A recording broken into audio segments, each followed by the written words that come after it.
కోర్టులు తీర్పులు ఇస్తూ ఉంటాయి. ఈ విషయం చాలా మందికి తెలుసు. అయితే ఈ మధ్య కాలం మనం చూసుకున్నట్లయితే కొన్ని కోర్టులు కొన్ని సంచలనాత్మకమైన తీర్పులను అయితే ఇవ్వడం జరిగింది. ఆ సంచలనాత్మకమైన తీర్పులు ఏంటి అనే విషయాలు మనం ఇప్పుడు ఈ వీడియోలో డిస్కస్ చేద్దాము.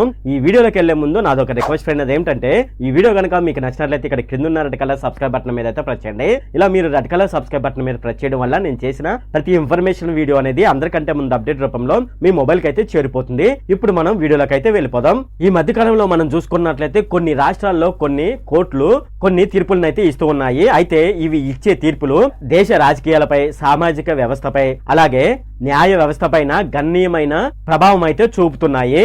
అయితే ఇవి ఇచ్చే తీర్పులు భారత రాజ్యాంగం, ప్రజాస్వామ్యం, అలాగే మానవ హక్కుల పరిరక్షణలో ఇవి కీలక పాత్ర వహిస్తున్నాయి. అయితే ఈ తీర్పులు ఏంటని ఇప్పుడు మనం చూద్దాము. మొదటగా వచ్చేసేసి ఎలక్టోరల్ బాండ్స్ అన్నమాట. దీనిపై ఇచ్చిన తీర్పు చాలా ముఖ్యమైన తీర్పు అని చెప్పవచ్చు. అయితే ఈ తీర్పులో కోర్టు ఏమని చెప్పిందంటే, ఎలక్టోరల్ బాండ్స్ ద్వారా రాజకీయ పార్టీలు అనేది విధులను సమకూర్చుకోవడం అనేది రాజ్యాంగ వ్యతిరేకమని కోర్టు అయితే చెప్పడం జరిగింది. అయితే ఈ తీర్పు అనేది దేశ రాజకీయాల్లో రాజకీయ పార్టీల నిధుల విషయంలో పారదర్శకతను పెంచడానికి కీలకంగా మారింది.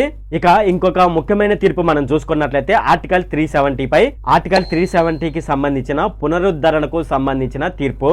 అయితే జమ్మూ కాశ్మీర్ కు ప్రత్యేకమైన ప్రతిపత్తిని కల్పించే విషయంలో ఈ ఆర్టికల్ 370 అయితే ఉపయోగపడుతుంది. అయితే సుప్రీంకోర్టు ఈ ఆర్టికల్ 370ని రద్దు చేసే విషయాన్ని సమర్థించింది.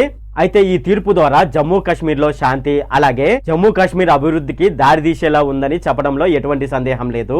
ఇక మరొక విషయం ఏమిటంటే, ఎస్సీ వర్గీకరణపై సుప్రీంకోర్టు తీర్పు కూడా ఒక గమనార్హమని చెప్పవచ్చు.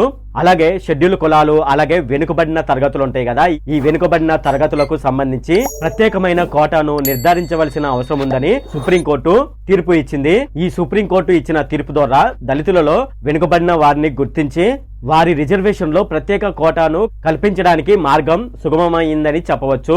ఇక జైలులో కుల వివక్షతపై సుప్రీంకోర్టు ఇచ్చిన తీర్పు కూడా ప్రాధాన్యతనైతే కలిగి ఉంది. జైలులో కుల ప్రాతిపదికన వివక్ష చూపడం అనేది రాజ్యాంగ విరుద్ధమని కోర్టు అయితే పేర్కొంది. అయితే సుప్రీంకోర్టు ఇచ్చిన ఈ తీర్పు జైలులో సమానత్వం పెంపొందించడానికి తోడ్పడుతుంది.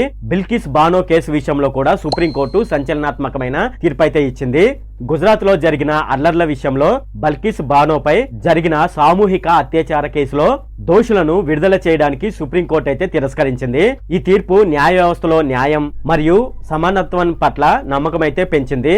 అయితే మనం చెప్పుకున్న పైన తీర్పులన్నీ భారతదేశంలో న్యాయ వ్యవస్థకు, సామాజిక సమానత్వానికి, అలాగే ప్రజాస్వామ్యానికి కీలకంగా మారాయి. అంతేకాకుండా ఈ తీర్పులు భారత రాజ్యాంగానికి మరియు ప్రజాస్వామ్య వ్యవస్థకు మైలురాళ్లుగా మారాయి. ఇది ఫ్రెండ్ ఈ వీడియోలో. ఫ్రెండ్ ఈ వీడియో కనుక మీకు నచ్చినట్లయితే ఇక్కడ క్రింద ఉన్న రెడ్ కలర్ సబ్స్క్రైబ్ బటన్ మీద అయితే ప్రెస్ చేయండి. అలాగే ఈ వీడియోని మీ ఫ్రెండ్స్ అండ్ ఫ్యామిలీ మెంబర్స్ కి అయితే షేర్ చేయండి. అలాగే ఈ వీడియోకి సంబంధించి ఏమైనా కామెంట్లు ఉన్నాయి అనుకోండి, కింద ఉన్న కామెంట్ సెక్షన్ లో అయితే తెలియజేయండి. ఈ వీడియో అంతే friend. Okay, thank you friend.